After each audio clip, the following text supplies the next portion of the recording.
मौजूदा जो global trend है वो गोल्ड के लिए आप कैसा दिख रहा है? मतलब एक तो सबसे बड़ी चीज है कि मैं अपने आप को अगर हम एक आम कंज्यूमर के तौर पर देखूं तो वो उसके साथ हर घंटे हर दिन घटनाक्रम बदल रहा है। किसके साथ वो कोप अप करेगा बड़ा चैलेंजिंग हो जा रहा है। क्या फैक्टर सपोर्ट करेंगे वो उसके लिए बड़ी चैलेंजिंग हो रहा है।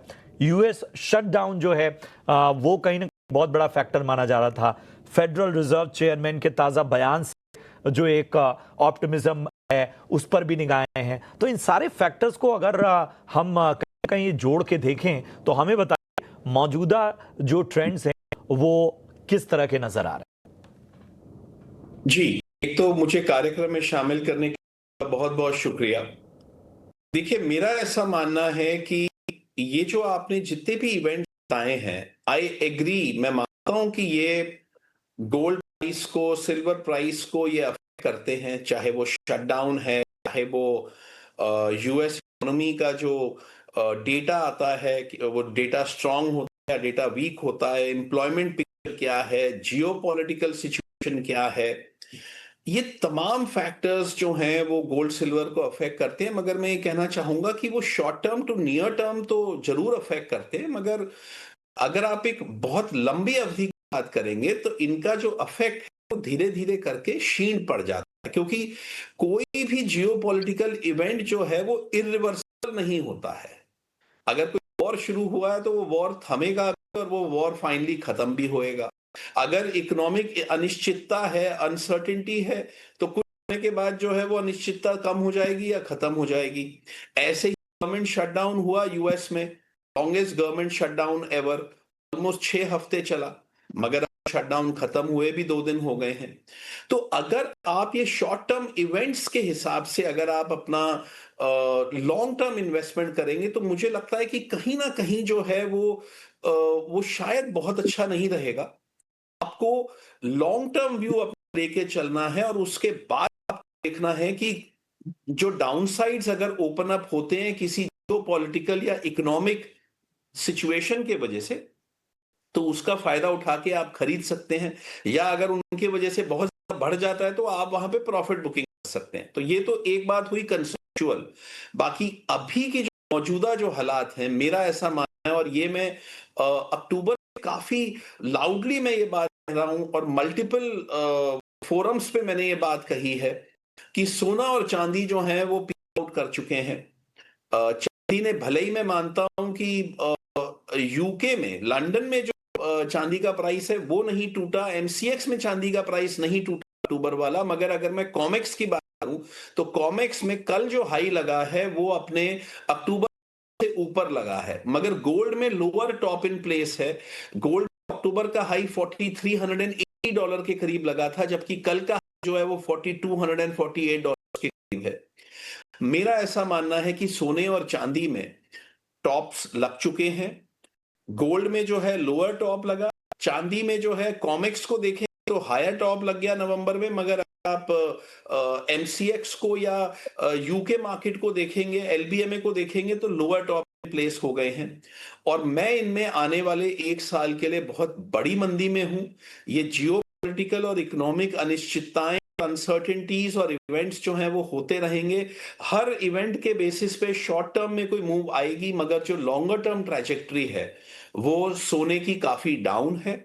और अगले 1 साल में, यानी कि अक्टूबर 2026 तक, मेरा ऐसा मानना है कि सोने का भाव आपको डॉलर टर्म्स में जो है तकरीबन 3,000 के नीचे भी दिख सकता है, कंसिडरिंग जो भी मैक्रो सिचुएशन है उसको देखते हुए मैं ये बात आपको कह सकता हूं कि डाउनसाइड्स जो हैं यहां से अभी और बहुत बड़े हो सकते हैं, और इसको 1 साल लगेगा इसको मेरे हिसाब से कहीं ना कहीं अपना बॉटम दोबारा ढूंढने में।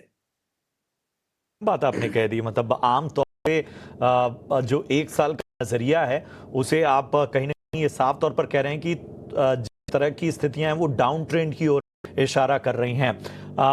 नितिन जी, मैं खासतौर पर सिल्वर को लेकर स्पेसिफिकली बात करना चाहूंगा।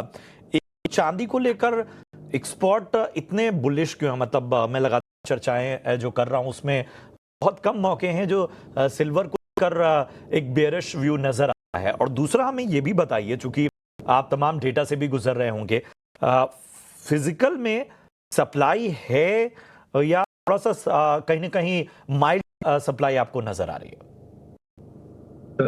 थैंक यू प्रशांत।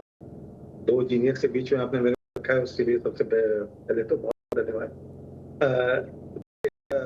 जो आपने चांदी की बात की, पिछले 3-4 साल से सबसे पहले तो स्ट्रक्चरल डेफिसिट चल रहा है।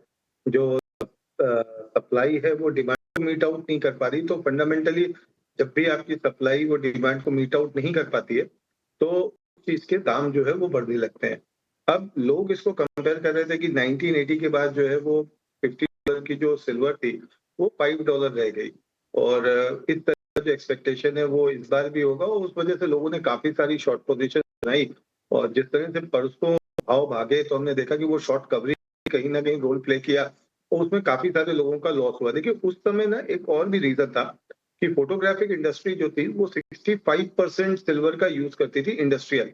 और जब 90s के डिजिटल कैमरे आने लग गए और उसके बाद 2008-9 के जिस तरह से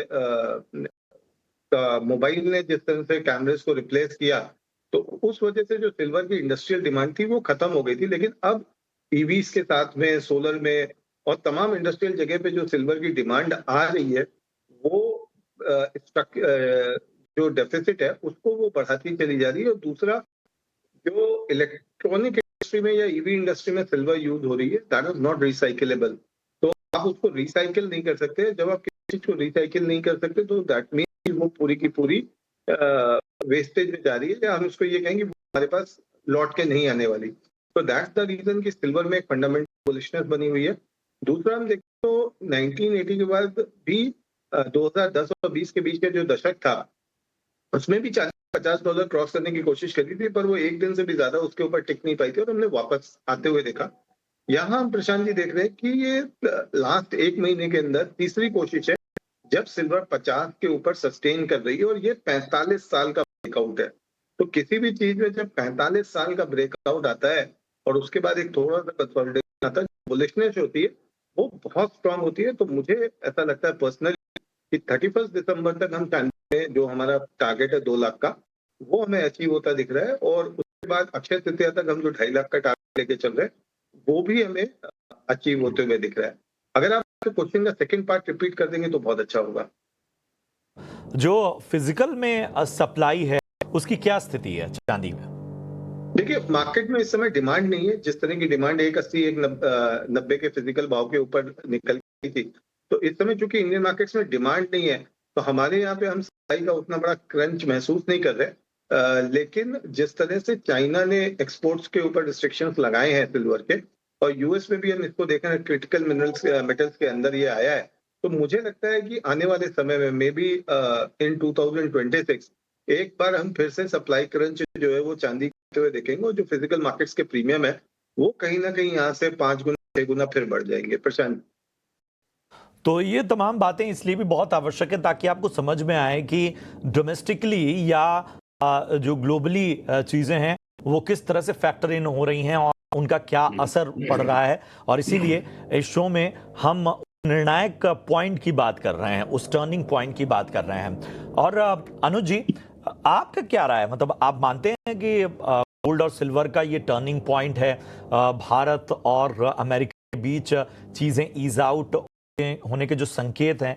हालांकि में उन सारी चीज़ों के, मतलब ट्रम्प के बारे में चूंकि मिस्टर अनप्रेडिक्टेबल है, तो जब तक सब कुछ पेपर पे ना हो जाए, पेपर पे होने के बाद भी हम नहीं कुछ दावा कर सकते।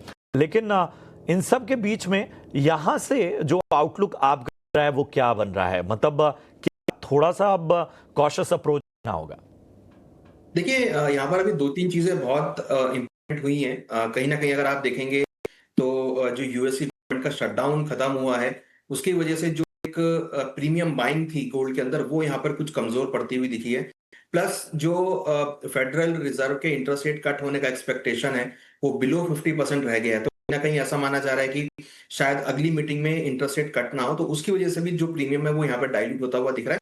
फिलहाल शॉर्ट टर्म में मुझे लगता है कि प्राइजेस ने अपना टॉप बना लिया है, यहाँ पर आपको कुछ गिरावट देखने को मिल सकती है। हालांकि लॉन्ग टर्म पर्सपेक्टिव से मुझे लगता है कि गोल्ड सिल्वर अभी भी पॉजिटिव रहेंगे।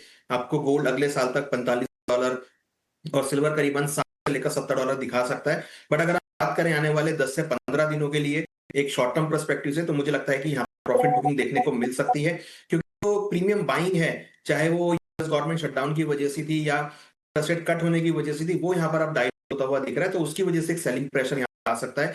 तो उसके पर्सपेक्टिव से मुझे लगता है शॉर्ट टर्म के लिए अगर किसी को ट्रेड करना है ट्रेडिंग पर्सपेक्टिव से, तो बिकवाली का बना सकते हैं।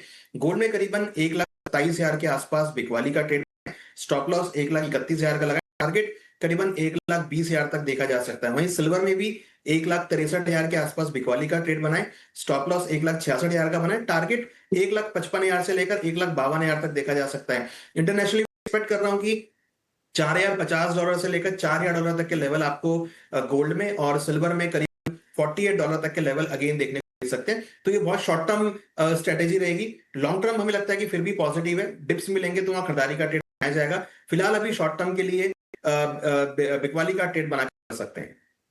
शॉर्ट टर्म के लिए आपको सेलिंग को लेकर एक रणनीति रखनी होगी, बिकवाली की स्ट्रेटजी बनाकर चलनी होगी। लॉन्ग टर्म में अभी भी बुलिश हैं अनुज जी। इंटरेस्टिंग डिस्कशन है और जाहिर सी बात है कि एक वैरायटी ऑफ व्यूज जो हैं वो बहुत मदद करते हैं किसी भी डिस्कशन में कहीं ना कहीं आपको बेहतर नजरिया पाने के लिए। अमित जी,